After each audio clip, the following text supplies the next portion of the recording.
चलिए जी, आज एक नया टॉपिक शुरू करते हैं और इसका दैट इज इंडेक्स नंबर्स। देखिए जी, इंडेक्स नंबर से पहले हमें ये कि इंडेक्स नंबर होता क्या है और इसकी क्या इंपॉर्टेंस है और हमारी रियल लाइफ में इसकी क्या इंपॉर्टेंस है, उसके बारे में हम आपसे आज डिस्कस करेंगे।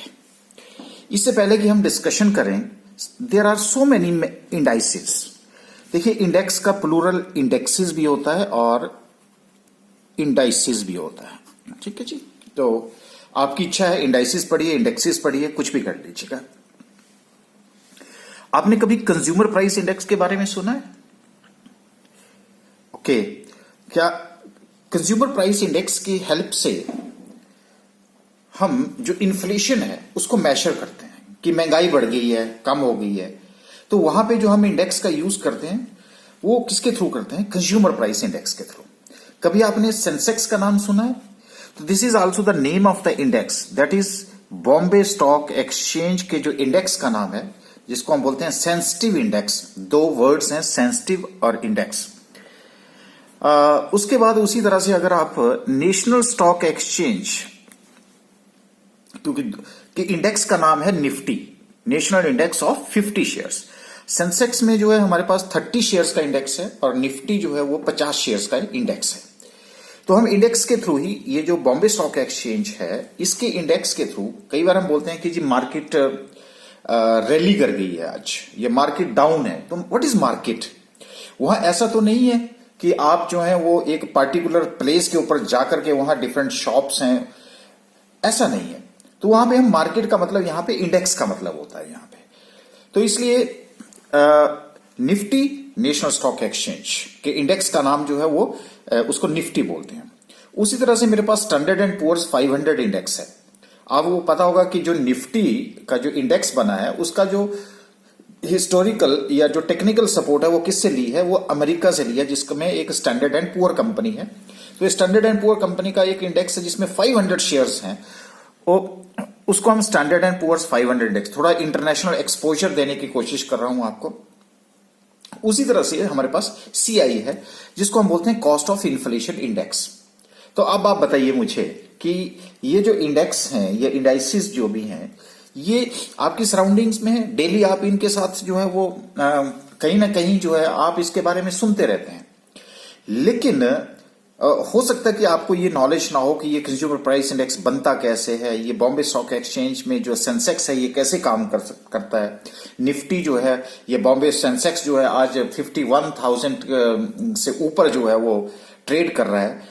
तो इसका मतलब क्या है, ये क्या चीज है?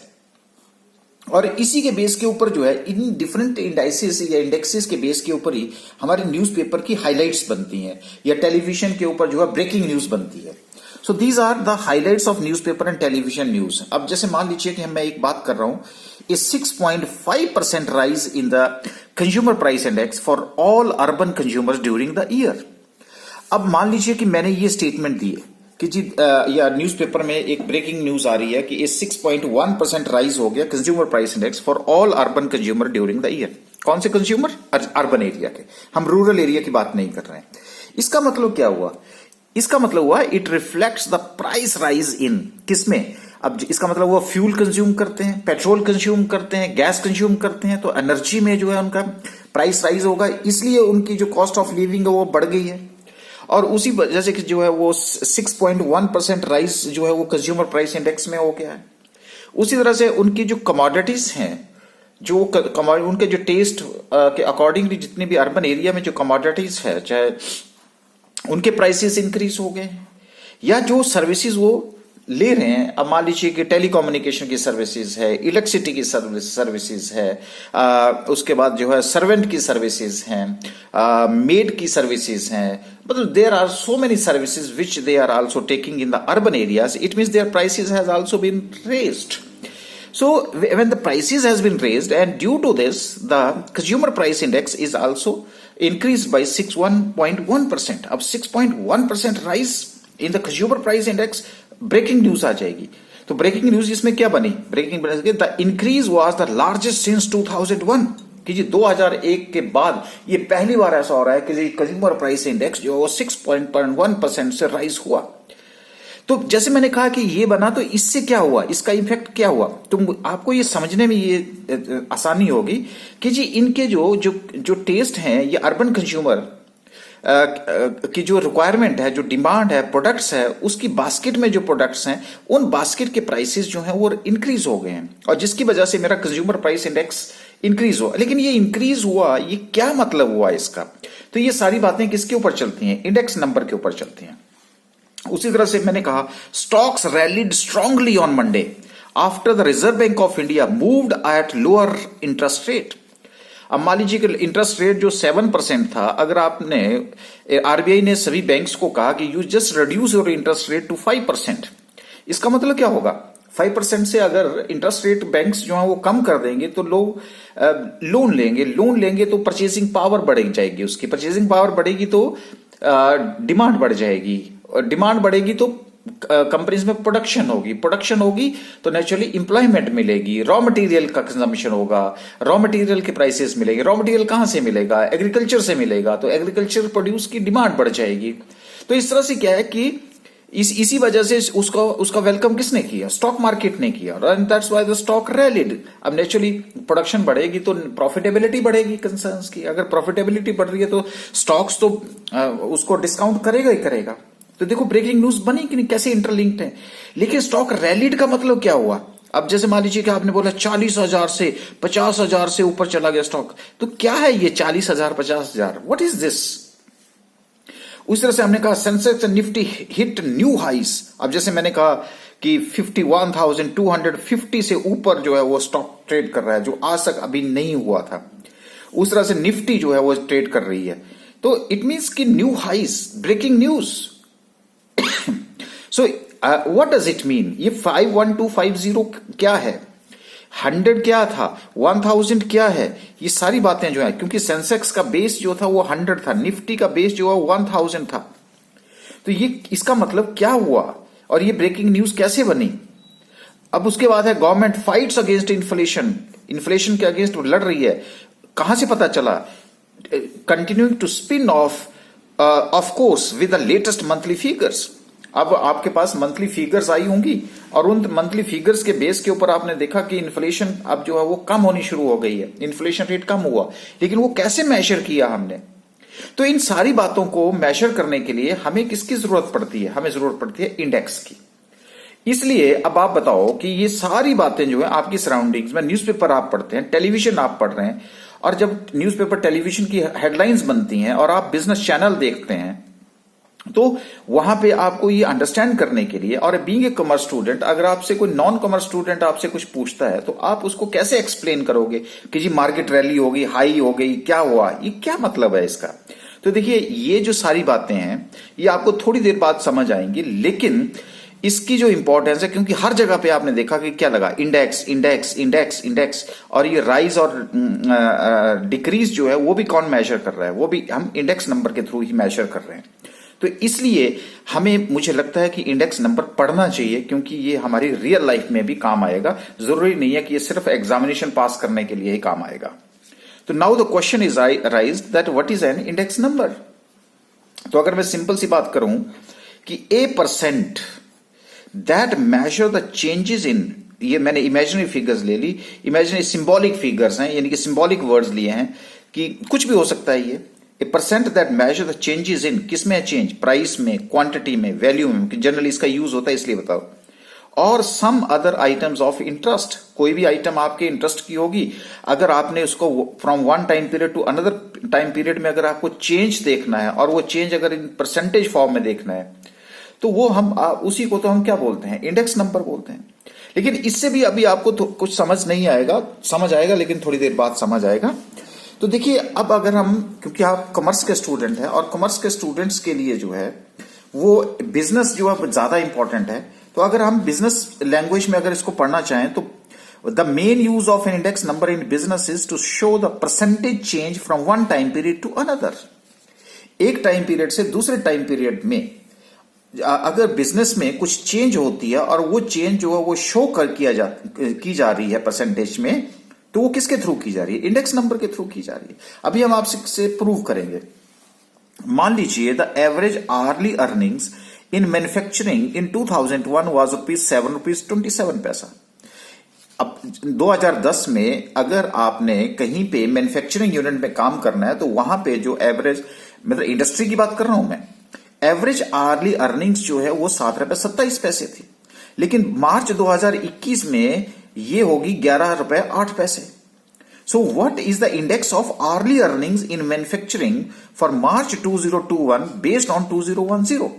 अब मैं एब्सोल्यूट फिगर्स में कहूं तो मैं बोलूंगा जी ये ₹3 कुछ पैसे जो हुआ वो इंक्रीज हुआ है। लेकिन अब इसको मैं इंडेक्स नंबर के थ्रू कैसे मेजर करूंगा? तो ये तो मुझे पता लग गया कि वेजेस इंक्रीज हो गई, लेकिन कितनी इंक्रीज हुई, कैसे इंक्रीज हुई, वो मुझे पता नहीं चला। तो उसको मैं कैसे मेजर करूंगा? Hourly earnings in March 2021 divided by hourly earnings in 2010 multiplied by 100। तो देखिए जी हमारे पास क्या था, वो था ₹11.08 और 2021 में, और आर्ली अर्निंग्स इन 2010 कितना था? ₹7.27 multiplied by 100, it mean this is 152.4। अब मैं अभी फिलहाल तो मैं इसको परसेंट लिखूंगा, लेकिन जनरली इसको हम परसेंट नहीं लिखते। उसका क्या रीजन है अभी हम आपसे डिस्कस करेंगे। अभी आप कोई भी क्वेश्चन रेज नहीं कर सकते क्योंकि अभी आप बिल्कुल रॉ स्टूडेंट हैं, एक तरह से अभी आपको कोई पता नहीं है, लेमैन के हैं। तो इट इज 152.4। तो अगर मुझे यह देखना है कि कितना इंक्रीज हुआ है तो दे इंक्रीज्ड बाय 52.4%। सिर्फ कैसे कैलकुलेट हुआ? अरे भाई 100 से मल्टीप्लाई किया तो 152.4 minus 100 which is equal to 52.4% में अब बोल सकता हूं। इसको मैं परसेंटेज में, लेकिन मैं इसको परसेंटेज में कैलकुलेट नहीं कर सकता। क्यों है? उसके पीछे का रीजन बताओ। अब बताओ मुझे, बिजनेस में मैंने क्या किया? आर्ली रेट की चेंज, अदरवाइज मैं एब्सोल्यूट में देखूं तो ₹3 कुछ पैसे बढ़ रहा था, लेकिन जब मैंने इंडेक्स नंबर में उसको कन्वर्ट करके कैलकुलेट करी तो मैंने कहा there is an increase of 52.4%। और वही मेरी न्यूज़पेपर की हाईलाइट बन जाएगी कि जी वेजेस रेट जो है वो 52.4% से इंक्रीज हुए हैं। तो ये थोड़ा सा अब आपको ये पता चल गया होगा कि a percent that measure the change in price, quantity, value और some other item of interest. और हमारे पास यहां इंटरेस्ट क्या था? वेजेस का इंटरेस्ट था। हमने ये देखा कि एक टाइम पीरियड में वेजेस जो थी इतनी मिल रही थी, दूसरे टाइम पीरियड में वेजेस आपको कितनी मिल रही है, तो कितना चेंज जो हो रहा है। और वो चेंज जब हम परसेंटेज फॉर्म में मेजर करते हैं तो उसी को हम जनरली क्या बोलते हैं? इंडेक्स नंबर की बात करते हैं। अच्छा चलिए, अगर अभी हम फिर दोबारा से थोड़े थोड़े इंस्टांसेस के साथ हम अब और आपके साथ डिस्कस करते हैं। मान लीजिए कि ये है हमारे सेंसस ऑफ इंडिया। आपको पता है कि पॉपुलेशन की जो कैलकुलेशन करता है वो कौन करता है? Census of India department. Census of India ने रिपोर्ट किया दैट कि agriculture population dropped from 3,05,29,000 in 1950 to an estimated 51 lakhs in 2001-2. What is the index of agriculture population for 2012 based on 1950? अब ये क्या कह रहा है कि 1950 में जो एग्रीकल्चर, जितनी भी पॉपुलेशन एग्रीकल्चर के ऊपर बेस्ड थी, जो एग्रीकल्चर का काम करते थे हिंदुस्तान में, उस पॉपुलेशन थी 3,05,29,000। लेकिन 2012 में वो पॉपुलेशन रह गई 51 लाख रुपए। तो इसका मतलब है कि लोगों का जो इंटरेस्ट है वो एग्रीकल्चर में कम हो गया। सो what is the index of agriculture population? अब वो होता है इंडेक्स के बेस के ऊपर निकालिए। तो बेस उसने क्या बोल दिया? 50। इसका मतलब जब मैंने बेस की बात करी तो उसको मुझे क्या लेना पड़ेगा? तो अब इसकी हम कैलकुलेशन कैसे करेंगे? A percent that measure the change, वो क्या बोलता है? Index number. तो मैं क्या करूंगा? पहले population in 2012 and population in 1950 that is to be divided by this multiplied by 100। अब क्या हो गया? 51 लाख और 3,05,29,000 मल्टीप्लाइड बाय 100। अगर मैं इसको करूं तो ये आ रहा है 16.7। अब आप क्या करेंगे? अब यहां हमारे पास क्या था? 152.4 था और यहां मेरे पास आ रहा है 16.7। अब आप जरा इसको पढ़ के बताओ मुझे कि क्या हुआ? इंक्रीज हुआ, डिक्रीज हुआ? अगर डिक्रीज हुआ तो कितना डिक्रीज हुआ? तो आप फटाफट से क्या लिखेंगे जी? 16.7%। It's wrong, it's wrong. This indicates that the agriculture population in 2012 compared with 1950 was 16.7 or it decreased 83.3% during the period. अब कैसे किया? This is found by 100 minus 16.7 is equal to 83.3। अब मैं ये बोल सकता हूं 80.3% जो है मेरी डिक्रीज हुई। अब देखिए यहां कैसे कैलकुलेट की थी, यहां तो मेरा पॉइंट क्या आया था 152.47 ने 100 किया तो ये इसका मतलब इंक्रीज हो गया। लेकिन यहां पे मेरे पास क्या है 17, 100 में से माइनस कितना हुआ 16.7 है, डिक्रीज है, कम हो गया। अगर बड़ा होता तो वो 100 से ऊपर होना था ना, ये कम हो गया। इसलिए अब डिक्रीज कितनी हुई 83.3। तो मैंने दोनों इंस्टांस इसलिए आपको बताया कि ये अगर 100 से ऊपर जा रहा है तो पॉजिटिव, अगर 100 से नीचे जा रहा है इसका मतलब ये नेगेटिव चीज की बात कर रहा है, ये डिक्रीज की बात कर रहा है। और हम यहां इंक्रीज और डिक्रीज की बात नहीं करते इंडेक्स नंबर में, क्योंकि इंडेक्स नंबर जो है वो क्या मेजर करता है, वो तो मेजर करता है a percent that measure the change. Change इधर भी हो सकती है, उधर को भी हो सकती है, इंक्रीज भी हो सकता है, डिक्रीज भी हो सकता है। So an index can also be use to compare one thing with another population. जैसे population of Delhi may be compared with the population of Mumbai. अब पहले तो हम क्या ले रहे थे, टाइम पीरियड ले रहे थे, लेकिन अब हम क्या बोल सकते हैं, आप एक जगह से दूसरी जगह की में भी आप कंपेरिजन अगर करते हैं तो वहां पे भी अगर आपको कोई चेंज मिलती है तो वो चेंज को भी हम किसके थ्रू लेते हैं, that is also measured through index numbers. तो अब हम जितनी भी हमने डिस्कशन करी उसके ऊपर हम कुछ एक नोट्स बनाते हैं जो कि आपको इंडेक्स नंबर में थोड़ी सी हेल्प करेंगे। अभी आपने देखा the index of early earnings in manufacturing 152.4 था and the index of agriculture population कितना था 16.7 था। आर एक्चुअली परसेंट्स, एक्चुअल में तो परसेंट है, but the percent sign however is usually omitted. इसको आपने कभी भी जो भी इंडेक्स नंबर हम लिखेंगे तो इंडेक्स नंबर के साथ कभी भी परसेंटेज नहीं लिखनी है आपने। अब जैसे 152.4 के साथ एक्चुअल में तो क्या था, परसेंट था, लेकिन मैंने आपको क्या बोला, ये परसेंट नहीं है, हम इसको जनरली जो है इसको ओमिट कर देते हैं परसेंट। हाँ, जब इंक्रीज और डिक्रीज होती है तो हम वहां देख लेते हैं। दूसरा, each index has a base, और ध्यान रखना recently the base period for the most index published by the government of India is 2001। पहले ये 1981 होता था, अब 2001 है, और इसलिए हम हमेशा 2001 के आगे आपको हमेशा नजर आएगा, जब भी आप कोई चार्ट पढ़ रहे होंगे तो वो वहां लिखेगा 2001 इज इक्वल टू 100। अगर 100 है तो उस 100 के बाद जो इंक्रीज और डिक्रीज होगी वो इसके कंपेरिजन के की जाएगी। तभी तो अभी आपने देखा कि पॉपुलेशन के लिए क्या बोला कि जी 1950 को बेस मानिए, 1950 को बेस मान करके 2012 की पॉपुलेशन के बारे में आप कमेंट करिए कि इंक्रीज हुई डिक्रीज हुई। इज इट क्लियर और नॉट? उसी तरह से आपको आर्ली अर्निंग्स के बारे में भी क्या बोला कि जी 2010 को बेस मान करके 2021 के बारे में जो है वो प्रेडिक्ट कीजिए। और इसलिए जो वेरियस इंडेक्सेस हैं उसके वेरियस बेस पीरियड्स भी हैं, जरूरी नहीं है कि सबके 100 ही होंगे। But the base number of most indexes is 100, that is 100। अब जैसे मैं आपको बताऊं बॉम्बे स्टॉक एक्सचेंज का जो सेंसेक्स था वो 100 है, आज वो कितना हो गया 51,250 से ऊपर जा रहा है।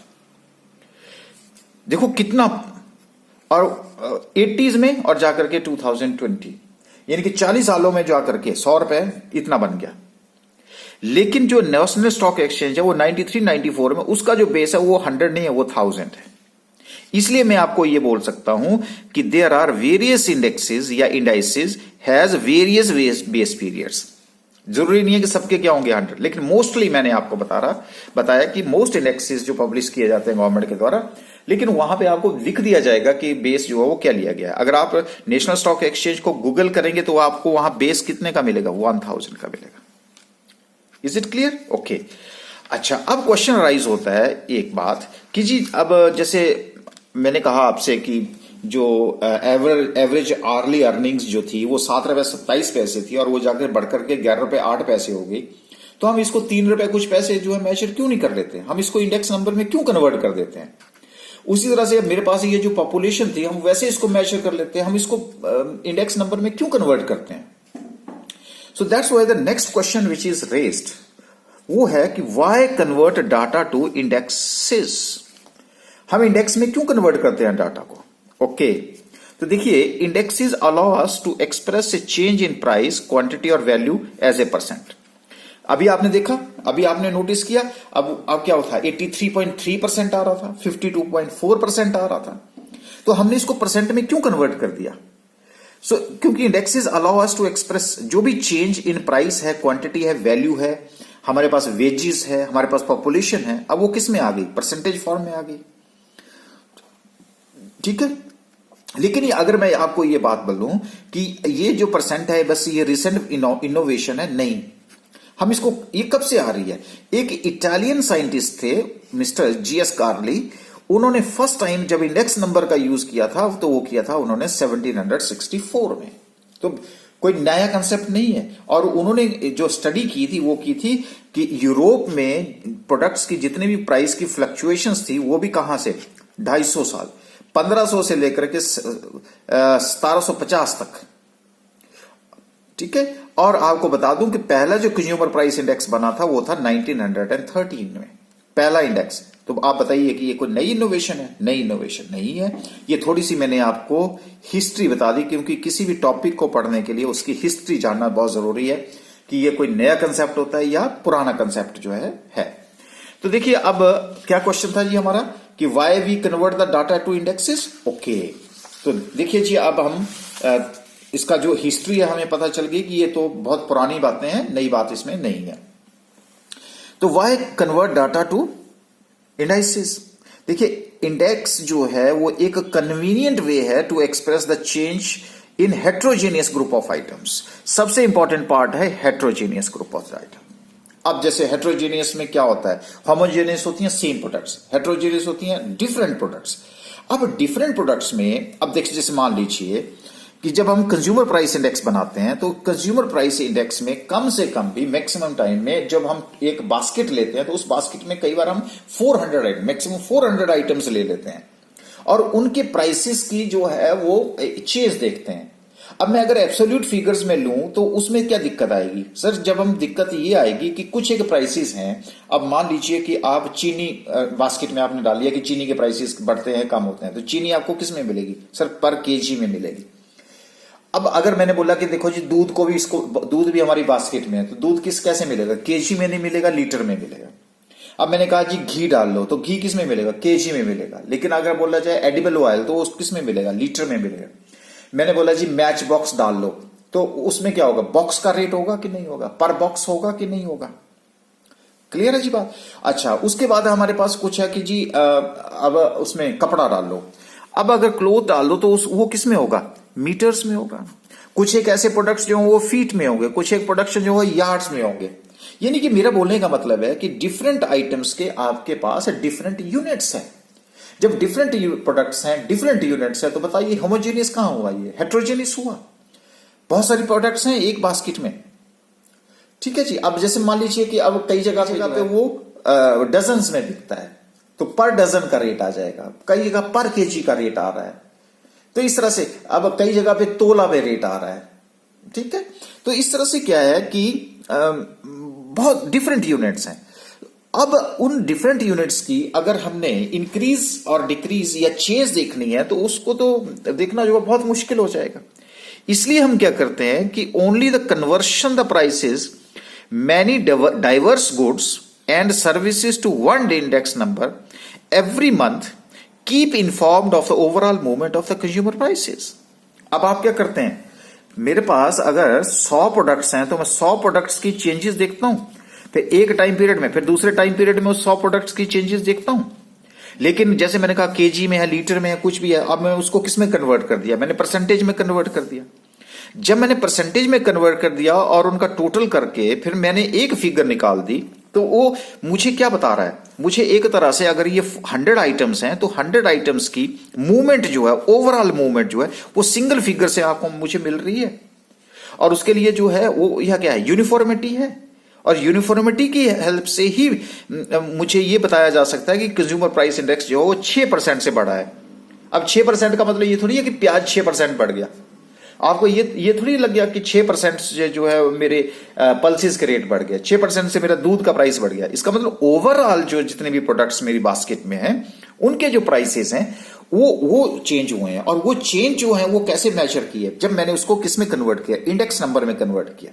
तो आप बताओ मुझे कि सारा जो जितना भी डेटा है जहां पे प्रोडक्ट होमोजेनियस नहीं है, हेट्रोजेनियस प्रोडक्ट्स हैं और उनके जो प्राइसेस में या क्वांटिटी में जो आपने चेंज देखनी है, तो is it possible to see in the absolute figures? No, not at all. It can be only be seen when these are to be converted into percentage form. और percentage में ही आपको याद होगा +2 में जो है आपने ये कॉमन साइज स्टेटमेंट पढ़ी होती है. तो अब डिफरेंट बैलेंस शीट्स हैं. अब डिफरेंट बैलेंस शीट्स में जब आप कॉमन साइज स्टेटमेंट बनाते हो तो उसमें क्या करते हैं, सारी फिगर्स को परसेंटेज में कन्वर्ट करते हैं कि नहीं करते? क्यों करते हैं? क्योंकि सर किसी बैलेंस शीट की जो है वो लैक्स में है, किसी की करोड़ में है, तो मैं कैसे लैक्स वाली को करोड़ के साथ जो है कंपेरिजन करूं? इसलिए कंपेरिजन करने के लिए कि कौन सा यूनिट बेटर है, कौन सा वर्स्ट है, उसको मैं किस में कन्वर्ट कर देता हूं, परसेंटेज फॉर्म में करता हूं, जिससे यूनिफॉर्मिटी आ जाती है. आई बात समझ में आपको? तो इसलिए यहां पे भी हम क्या करते हैं, अगर और समझना है तो मैं आपको एक और इंस्टांस बताता हूं. सपोज इन 2020 रिटेल सेल्स वर 2020 में जो रिटेल सेल्स है वो है 18567943261.87. ठीक है, मतलब बिलियंस में है. लेकिन 2010 में जो थी वो 1855500, ये 00000, ये एक फिगर्स मेरे पास है, मिलियन और बिलियंस में फिगर्स हैं. अब क्या हुआ जी? इंक्रीज हुआ. हाँ जी, इंक्रीज हो गया. अब 17,94,326.87 के करीब जो है वो देयर इज ए इंक्रीज. ये इंक्रीज हो गई. अब ये इंक्रीज जो है, अब आपको लगेगा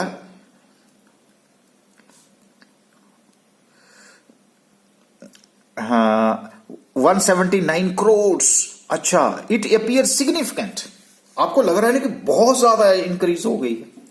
लेकिन if the 2020 sales total were expressed as an index based on 2010 sales, the increase would be. अब अगर मैं इस फिगर को इंडेक्स नंबर के थ्रू जो है अगर मैं कैलकुलेशन करके आपको बताऊं तो आपको पता चल जाएगा कि ये सिग्निफिकेंट है या इनसिग्निफिकेंट है.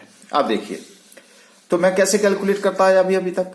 टोटल सेल्स इन 2020, ये देखिए 18567943261.87. Total sales in 2010 18555000000 multiplied by 100. कोई फिगर हमने उठाकर रख दी, मिलियन बिलियंस में कर दी. जब मैंने इसको डिवाइड किया तो डिवाइड करके तो मेरे पास कितना आ रहा है, ये आ रहा है 100.096. सर अभी हमने पढ़ा है कि ये परसेंटेज में नहीं दिखाया जाता इंडेक्स नंबर, लेकिन अगर हमने इसकी इंक्रीज देखनी है तो उसको 100 में से माइनस करना पड़ता है. बिल्कुल.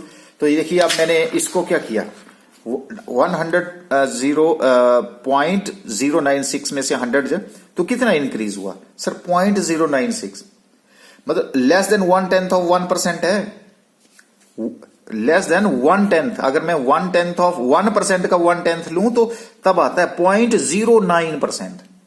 अब बताओ, ये फिगर देखने में क्या लग रही थी, सर बहुत ज्यादा इंक्रीज हो गई है. लेकिन जब मैंने इंडेक्स नंबर में कन्वर्ट करके देखा तो अरे ये तो 1% से भी कम जो है वो चेंज हो गई. अब आप बताओ मुझे कि मुझे डाटा जो है अगर एग्जैक्ट आपको पोजीशन देखनी है तो क्या करना चाहिए? इंडेक्स नंबर में उसको क्या कर देना चाहिए? इंडेक्स नंबर में कन्वर्ट करना चाहिए कि नहीं करना चाहिए? करना चाहिए ना. ओके. तो अब आप जो है वो इस पोजीशन में आ गए कि अगर आपको ये पूछा जाए कि इंडेक्स नंबर क्या चीज होती है, इंडेक्स नंबर होता क्या है, तो शायद अब आप इस पोजीशन में होंगे कि आप उसको एक्सप्लेन कर देंगे. अब जैसे index number is a specialised average. Specialised average जो है वो क्यों बोला जाता है? क्योंकि बहुत सारी mean, median, geometric mean, harmonic mean ये फिगर्स होंगी. लेकिन ये स्पेशलाइज्ड एवरेज क्यों बोला जाता है मैं थोड़ी देर बाद बताता हूं. Design to measure the changes in a variable और ग्रुप ऑफ रिलेटेड वेरिएबल्स, जैसे कंज्यूमर प्राइस इंडेक्स में बताया, विद रिस्पेक्ट टू टाइम. अभी मैंने आपको टाइम बताया, ज्योग्राफिकल लोकेशन बताया अभी, दिल्ली और मुंबई की पॉपुलेशन, और other characteristics such as income etcetera. Okay. अब देखिए, दो तरह के इंडेक्सेस हो सकते हैं. Univariable index, it is computed from a single variable, एक वेरिएबल दूसरा, जैसे मैंने पॉपुलेशन लिया. Composite index, it is computed with a group of the variables. अब ग्रुप ऑफ वेरिएबल्स में मैंने कैसे किया, कंज्यूमर प्राइस इंडेक्स। देखो जो भी थ्योरी है ना, वो अब आपको कोई क्रैम करने की जरूरत नहीं है, रट्टा लगाने की जरूरत नहीं है, अंडरस्टैंडिंग की जरूरत है। सब कुछ कहां से आ रहा है, वहीं उसी कंसेप्ट से आ रहा है कि नहीं आ रहा है। देखिए अब आप, मैं जो ये आपको डेफिनेशन दिया, अभी भी हम इसके साथ आपके साथ जो है वो उसको डिस्कस करेंगे। देखिए इसको बोला गया कि this is a specialised average. अगर मैं डेफिनेशन के बेस के ऊपर ही पहले मैं फीचर डिस्कस करता हूं, आपको डेफिनेशन इसकी समझ आ जाएगी। कहते हैं कि index numbers are specialised averages. क्यों हम इसको स्पेशलाइज्ड एवरेज बोलते हैं? Because index number are specialised average in the sense that the technique of index number facilitates the computation of an average of two or more series expressed in different units। जैसे आपके पास क्या है, wheat price पर ton है, घी जो है पर KG है।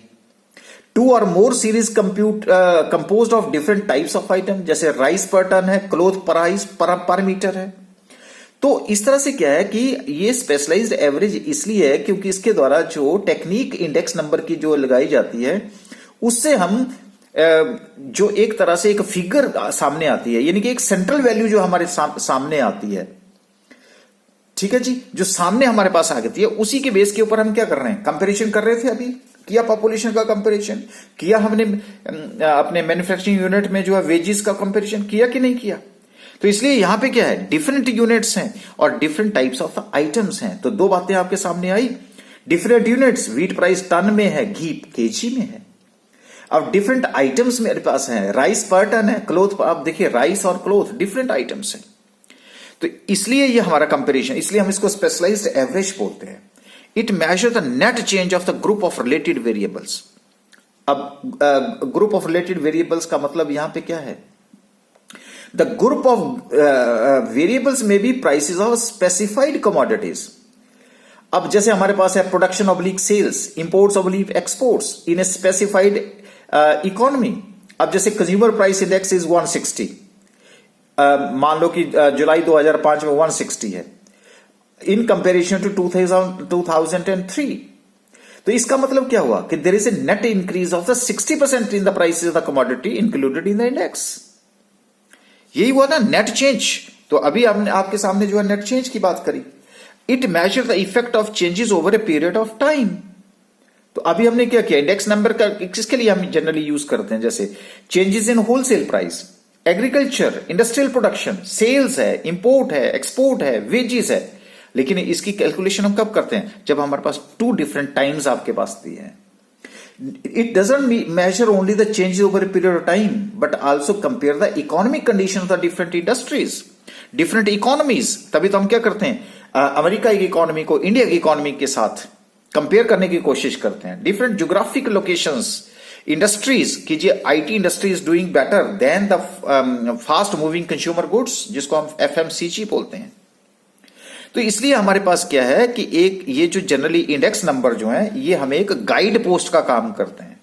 आपको जो है ना वो सिग्नल देते हैं। गाइड पोस्ट का मतलब क्या है, rule of thumb that one can use in making decisions. आप उसी के बेस के ऊपर जो है बहुत सारे जो है वो डिसीजंस ले सकते हैं।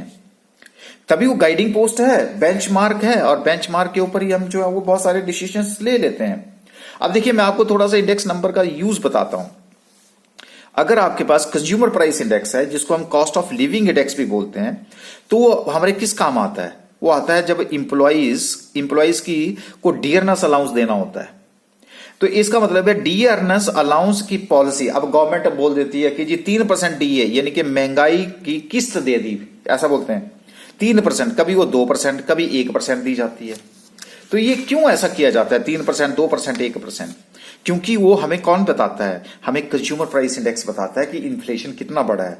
अगर इन्फ्लेशन इतना बड़ा है तो इंप्लॉइज की परचेजिंग पावर कितनी कम हो गई है। अगर कम हो गई है तो उसको कंपनसेट करने के लिए हम क्या देते हैं, डियरनेस अलाउंस देते हैं। तो डियरनेस अलाउंस की पॉलिसी बनाने के लिए हमें कौन सा इंडेक्स देखना पड़ता है, कॉस्ट ऑफ लिविंग इंडेक्स देखना पड़ता है। बताओ जी, है रियल लाइफ में इसकी हेल्प यूज है कि नहीं है? इन्फ्लेशन इंडेक्स क्या बताता है जी? इन्फ्लेशन इंडेक्स से हम कौन सी पॉलिसी बनाते हैं, fiscal and monetary policy. Government जो है फिस्कल पॉलिसी बनाती है, आरबीआई जो है वो government monetary policy, fiscal policy बनाती है। वो किसके बेस के ऊपर बनाती है, इन्फ्लेशन इंडेक्स के ऊपर बनाती है।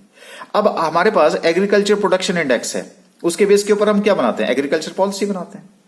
एग्रीकल्चर का प्रोडक्शन इंडेक्स जो है वो बताता है कि हमारी जो एग्रीकल्चर की प्रोडक्शन है वो इंक्रीज हो रही है, डिक्रीज हो रही है। अगर इंक्रीज हो रही है तो कौन से कंपोनेंट में, डिक्रीज है तो किस में कंपोनेंट है, किसको हमने इनकरेज करना है, किसको हमने डिस्करेज करना है, किसके ऊपर हमने सब्सिडी देनी है, किसके ऊपर सब्सिडी नहीं देनी है। तो ये कौन सी एग्रीकल्चर पॉलिसी किसके ऊपर बन रही है, एग्रीकल्चर प्रोडक्शन इंडेक्स के ऊपर बन रही है।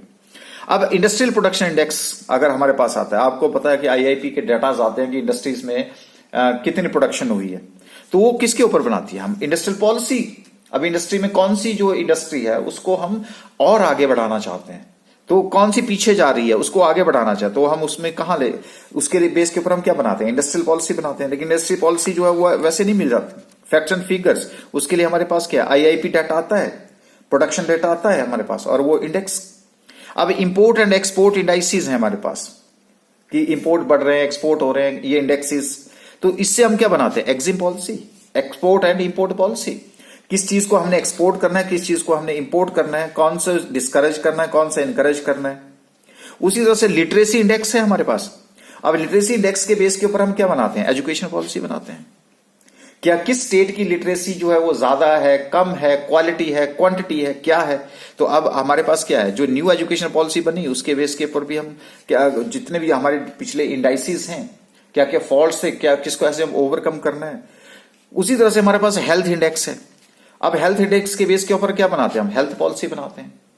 अब मान लीजिए कि कुछ एक रूरल एरियाज हैं जहां पे जो है वो हीमोग्लोबिन कम है, तो उसी के बेस के ऊपर हम क्या करते हैं, उसी डिस्ट्रिक्ट के ऊपर स्ट्रेस करते हैं, तो उसी के बेस के ऊपर हम हेल्थ पॉलिसी बनाते हैं। अब उसी तरह से हमारे पास क्राइम इंडेक्स है। अब क्राइम इंडेक्स आपने देखा होगा कि थाने के बाहर जो है बहुत सारे बोर्ड लगे होते हैं कि कितने क्राइम हो, डिस्ट्रिक्ट लेवल के ऊपर, फिर स्टेट लेवल के ऊपर। फिर आप जो है वो प्लॉट लगाना शुरू कर देते हैं कि जी देखो जी हिमाचल तो बड़ा शांति प्रिय देश है, बिहार ऐसा है, फ्लां है, यूपी ऐसी है, फ्लां है। कैसे बनाते हैं हम, दिस इज सिक्योरिटी पॉलिसी। अगर क्राइम ज्यादा है तो उसमें अवेयरनेस की जरूरत है, एजुकेशन की जरूरत है। क्यों, किसकी वजह से है, तो बताइए ये सारे के सारे क्या है, इंडेक्स हैं कि नहीं है। और ये सारी क्या है, पॉलिसीज, गवर्नमेंट लेवल के ऊपर पॉलिसीज बन रही हैं कि नहीं है। तो इस तरह से क्या है कि इंडेक्स नंबर जो है वो हमें एक तरह से गाइडिंग पोस्ट का काम भी करता है। डिसीजन मेकिंग जो है इसी के बेस के ऊपर है। और इंडेक्स नंबर हमारी जो फ्यूचर एक्टिविटी है, इकोनॉमिक एक्टिविटी है, उसकी फोरकास्टिंग अगर मुझे करनी है तो वो फोरकास्टिंग के लिए भी हेल्प करता है मुझे, राइट। और ये इतना आपको बता दूं कि हमारा जो अगला चैप्टर टाइम सीरीज का होगा, इंडेक्स नंबर उसके लिए भी यूजफुल होगा अगर मुझे लॉन्ग टर्म ट्रेंड देखना है, मुझे सीजनल ट्रेंड देखना है, मुझे साइकिलिकल वेरिएशंस देखनी है, मुझे लॉन्ग टर्म वेल्स देखनी है। क्योंकि मैंने आपको बताया था कि अभी जो मैंने आपको बताया कि देखिए 250 साल के प्राइस फ्लक्चुएशंस देखे गए थे यूरोप में, और तब जाकर के 1764 में जो है वो इंडेक्स नंबर बनाया गया था इटालियन। इसलिए अब हिस्ट्री का काम आ रहा है कि नहीं आ रहा है। हाँ, लेकिन अब क्या है कि हमारे जो इंडेक्स नंबर है वो इंडेक्स नंबर को बनाने में कुछ एक प्रॉब्लम्स तो आती हैं हमारे पास। अब कैसे प्रॉब्लम्स आएंगी, देखो सबसे पहले जब भी आप इंडेक्स नंबर बनाओगे तो यू हैव टू डिसाइड कि आपने इंडेक्स में मेजर क्या करना है, कौन सी आइटम्स, आपका पर्पस क्या है इंडेक्स का। अब आपने कंस्ट्रक्शन ऑफ इंडेक्स नंबर जो है वो आपने होलसेल प्राइस का अगर बनाना है और आप उसमें रिटेल प्राइस डाल रहे हो, तो retail price should not be included. So there is no all purpose index. ऐसा नहीं है कि आपने होलसेल प्राइस इंडेक्स कोई बना दो, कंज्यूमर प्राइस इंडेक्स, रिटेल, तभी तो होलसेल प्राइस इंडेक्स अलग बनता है, रिटेल प्राइस इंडेक्स अलग बनता है, because every index is limited and for a particular use. तो वो चीज तो आपको डिसाइड करनी पड़ेगी ना। उसके बाद सबसे बड़ी प्रॉब्लम आती है selection of the base period. अब कौन से ईयर को आप बेस पीरियड माने जिसके बेस के ऊपर हम कंपैरिजन कर सकें। अब जैसे मैंने आपको कहा पहले 1981 था, आज का जो है 2001 जो है बेस ईयर मान। अब देखो मान लीजिए कि अगर मैं 2020 को बेस ईयर मानूंगा तो क्या ये ठीक है? सर गलत है, क्योंकि कोई भी जो टाइम पीरियड है, कोई भी जो बेस पीरियड है वो दैट शुड बी नॉर्मल। और आपको पता है कि 2020 जो है कोविड की वजह से वो अब नॉर्मल हो गया। अब आप इकोनॉमी जो है मेजर करना चाहते हो 2020 के बेस के ऊपर, तो आपको पता है कि इसलिए नॉर्मल होना चाहिए, it should be free from all the abnormalities. अब जैसे किसी साल में अर्थक्वेक आता है, उसी का बेस मान लिया, फ्लड आ गए, बूम आ गया, डिप्रेशन आ गया, ठीक है। तो और इस तरह से तभी तो मैं बोल रहा हूं कि इस बार जो है वो कोविड जो है अब नॉर्मेलिटी है।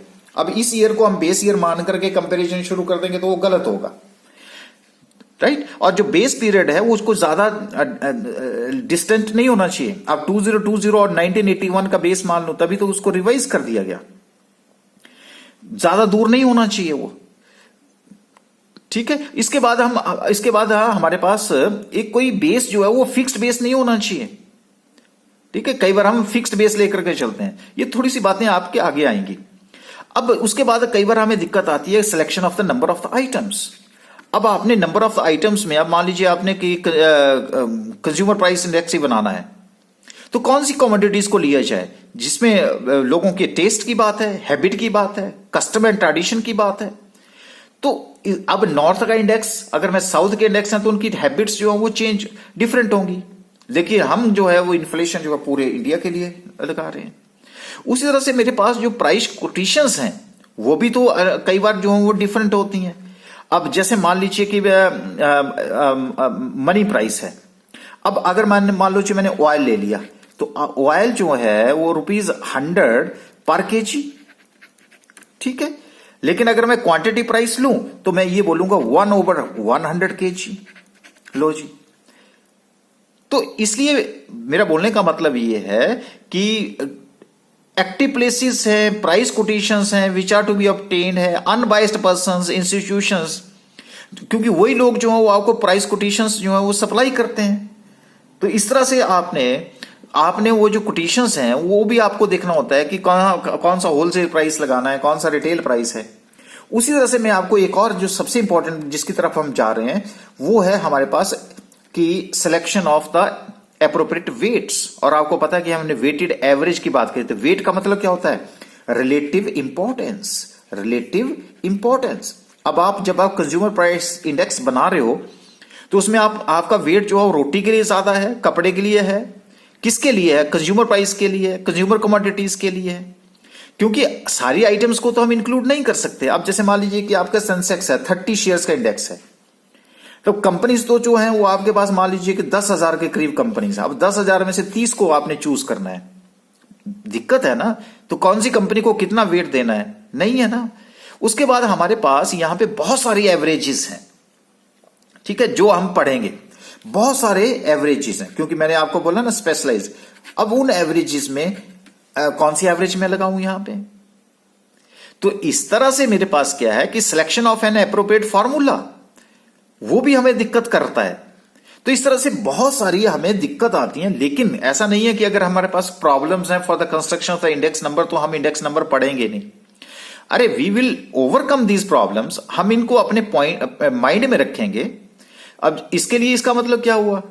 अब जनरली हम बोलेंगे कि जी index number is based only on the few items, random sampling ये करते हैं, सारी जो चेंजेस हैं वो उसको कंसीडर नहीं करते हैं, selection of abnormal base period ले लेते हैं। जैसे मैंने कहा कि कई लोग जो है अब 2020 को अगर बेस ईयर मान लेंगे तो गलत बात है ना ये।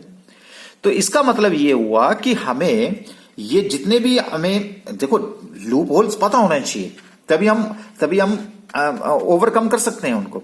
इन सबको हम अपने माइंड में रखेंगे और एक बेस्ट जो है इंडेक्स नंबर बनाने की कोशिश करेंगे यहां पे। तो अब मुझे ऐसा लग रहा है कि अब आपको इंडेक्स नंबर का थोड़ा सा क्लियर हो गया होगा कि अब ये जो इंडेक्स नंबर है, जो स्टार्टिंग में हमने आपको बताया था कि इसकी जो डेफिनेशन होती है वो क्या है कि what is an index number? A percent that measure the change in price, quantity, value or some other item of interest from one time period to another. अब आप टाइम पीरियड नहीं बोल सकते, अब आप ज्योग्राफिकल लोकेशंस की भी बात कर सकते हैं, अब आप इंडस्ट्री टू इंडस्ट्री की बात भी कर सकते हैं। तो अब आपको ऐसा लग रहा होगा कि ये तो डेफिनेशन बहुत लिमिटेड सी डेफिनेशन है, लेकिन स्टार्टिंग में आपको लग रहा था कि ओह ये तो बहुत बड़ी डेफिनेशन है, इसको हम कैसे देखेंगे। तो आई होप कि आज आपको इंडेक्स नंबर के बारे में, इसकी हिस्ट्री क्या है, इसके जो कंसेप्ट हैं और ये क्यों इंडेक्स नंबर की डेफिनेशन जो है क्यों ये यूजफुल है, क्या इसकी प्रॉब्लम्स होती हैं कंस्ट्रक्शन को जो हम फेस करेंगे और जिसको हम ओवरकम करेंगे, और गवर्नमेंट को पॉलिसी बनाने में कितनी इंपॉर्टेंट है इंडेक्स नंबर।